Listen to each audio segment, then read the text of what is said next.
We begin on an American warplane during World War II, where 3 soldiers are on board.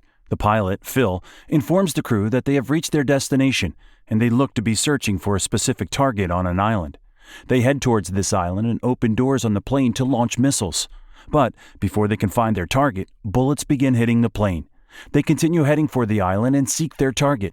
He spots a base, and they launch the bombs. They start to fly away, knowing that their work has been done.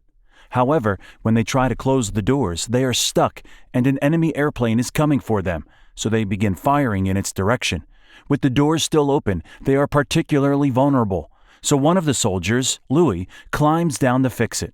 Planes are coming from all directions, and another soldier named Larry gets hit. He is offered painkillers, and eventually the enemy plane is shot down. The enemy has been taken care of, but the plane has been damaged. The hydraulics have been broken, as are the brakes. Without any brakes, it's impossible to land on the base's runway. Upon hearing this news, Louis's life begins to flash before his eyes. He thinks about when he was a young boy back in America. He is now being chased by a police officer and is able to fit through a gate which the police officer cannot. He stores all of the items he has stolen in a hidden box. He is then confronted by bullies who refer to him as a wop, which is an Italian-American slur. He's beaten up by 5 boys until a police officer breaks it off. The police officer brings him home and tells his mother that he's been fighting and also drinking liquor. His mother shouts at him, and his father begins beating him. That night, Louis hears his mother praying for him. The next day, Louis is stealing again and is soon spotted by a cop. In order to escape the cop, he has to run away through a racetrack. His brother, Pete, happens to be a runner and spots his brother running away. Pete decides to get Louis into running to keep him out of trouble and makes Louis run while he cycles beside him and encourages him. Louis is doubtful about his ability, but Pete believes in him. Slowly but surely, Louis begins to get better at running. We then fast forward to Louis as a teenager, and he's winning a track and field race, with a few meters separating himself from the rest of the other competitors. He's now the fastest runner in American high school history. His next stop, the Olympics. Louis then bids farewell to Pete as he gets ready to go to the 1936 Olympics in Munich. He tells Pete that this Olympics is just the start, and he should start winning medals in the 1940 Olympics in Tokyo. We are then brought back to the warplane, where they are about to land without any hydraulics and brakes. Phil complains that they are going way too fast, but he tries to land anyway. The plane is speeding along the runway, and one of the wheels begins to unravel. This causes the plane to skid to the side. Phil has now lost control, but thankfully, the plane is stopped by some rocks. The crew breathes a massive sigh of relief as they land safely. They cheer, but their celebrations come to an abrupt end when they see one of the crew members lying lifeless on the ground. We later realize that even while at war, Louis has not abandoned his running career. At an army base, he's running while another soldier follows him in a jeep with a stopwatch. However, his training soon comes to an abrupt halt. Phil tells Louis that he has to go with him on a rescue mission where they are going to fly across the ocean and search for some soldiers. This plane journey is a lot more relaxed this time, until something happens to the engine. Phil looks over to the window, and the left engines are both gone. He tells the crew to prepare to crash. They all put on their life jackets and take the brace position. Louis fears for his life once again, which brings us back to another flashback. Louis is now at the opening ceremony of the Olympics in Munich, Germany. The camera zooms out to the crowd, and a Nazi flag can be seen in the distance. Louis is now running at a race and gets off to a bad start. He's then in the middle of the pack. But suddenly, Louis hears his brother's voice in the back of his head. He imagines everyone at home wanting him to do well and gets a sudden burst of pace. He starts overtaking other athletes one by one. He overtakes all of them and breaks the record. This could possibly be the greatest moment of his life. We are then brought back to reality, where Louis is still back in the brace position.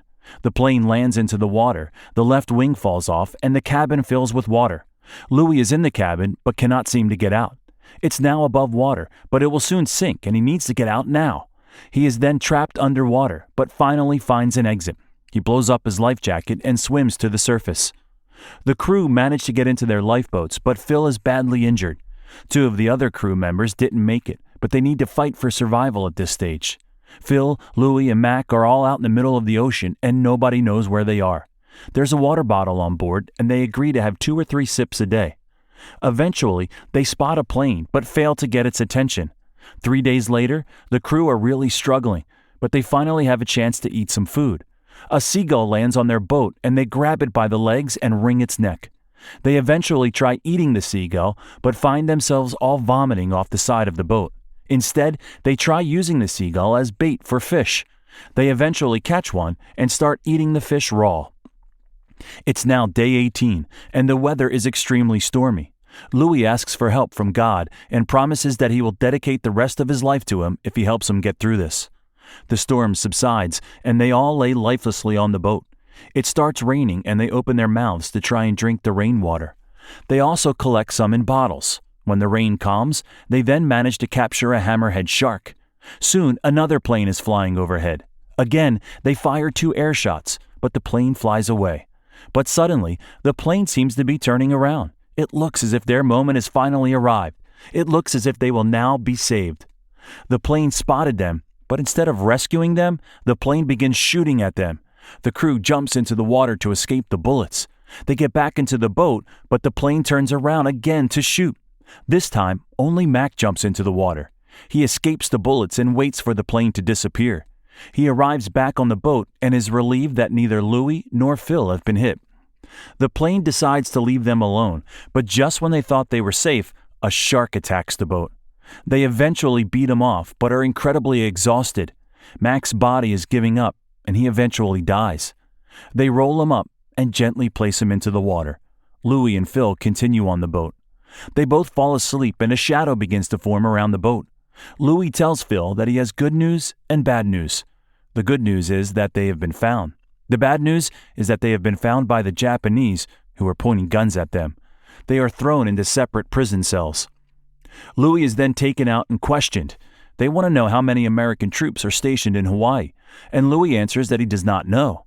They then take out a newspaper with a picture of Louis as an athlete and ask if it is him. They then ask for information about a base, and he writes down something in the newspaper. Louis and Phil are then bathed by having buckets of water thrown at them. Along with other American prisoners, Phil and Louis are taken to Tokyo, the very spot where the Olympics was meant to be scheduled that year. At the camp, a Japanese soldier addresses them in English. They are told that they are enemies of Japan and will be treated accordingly. A Japanese officer, nicknamed the Bird, plays mind games with Louis by telling him to look at him, and then when Louis looks at the Bird beats him. The Bird then gets Louis to race another Japanese soldier. Louis loses the race and even falls over towards the end. He struggles to even finish the race without falling over. Louis is then heavily beaten for losing the race. The next day, he's brought to speak to a Japanese officer. The officer tells Louis that the world thinks he is dead. The U.S. authorities have even told everyone that he has died. The soldier brought over staff from Radio Tokyo who could broadcast the news that he is still alive. Louis agrees and is brought into the radio station. The agreement works both ways. Louis can tell his family that he is still alive, whereas Japan gets to show that the news coming from America is unreliable. Louis speaks on the radio and tells his family that he is alive and well and is in a Japanese war camp. The radio producers then tell him that he can speak on the radio again. They have a specific script for him to read, which tells everyone that he is living comfortably. They promise him that he can go back to the camp or live a comfortable life with them working on the radio. Louis declines and goes back to the camp. The Bird views Louis's rejection of the radio opportunity as a mark of disrespect. To teach Louis respect, he orders every soldier to punch Louis in the face. The soldiers refuse to do this, but they bring out a weakened Phil and whip Phil every time they refuse to punch Louis. Louis tells the soldiers to punch him. One by one, all the soldiers punch him in the face. Towards the end, Louis needs to be held up by the other guards. The next day, the Bird tells Louis that he has been promoted and will be working at a different camp. He wants Louis to congratulate him, but he refuses to do so. The next day, the prison camp needs to be evacuated. It looks like the Allies are drawing closer to Japan.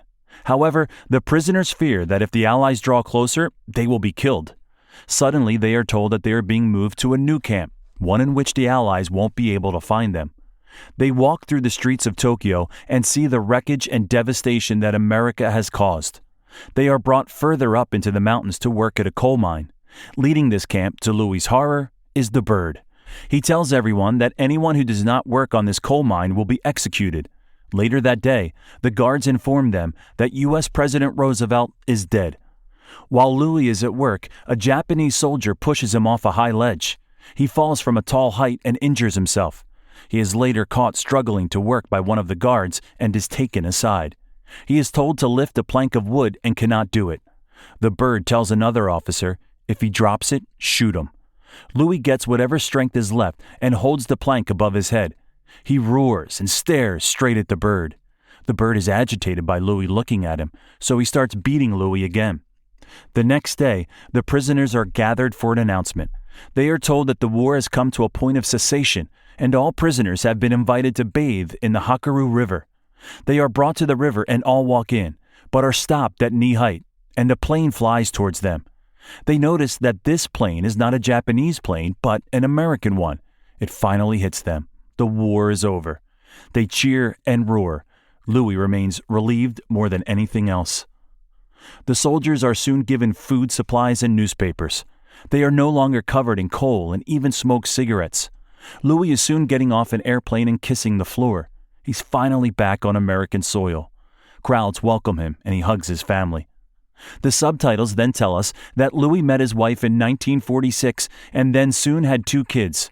Phil also survived the war and got married too, and both he and Louis remain friends. The bird, meanwhile, spent several years in hiding for fear of being tried for war crimes. He was later granted amnesty by the U.S., as the U.S. and Japan built bridges after the war. Inspired by his faith, Louis later returned to Japan and met his captors. He made peace with his former enemies, but the bird refused to meet him. He never achieved his Olympic dream, but at age 80, he got to run with the Olympic torch when the Winter Olympics were held in Japan in 1998. He passed away in 2014.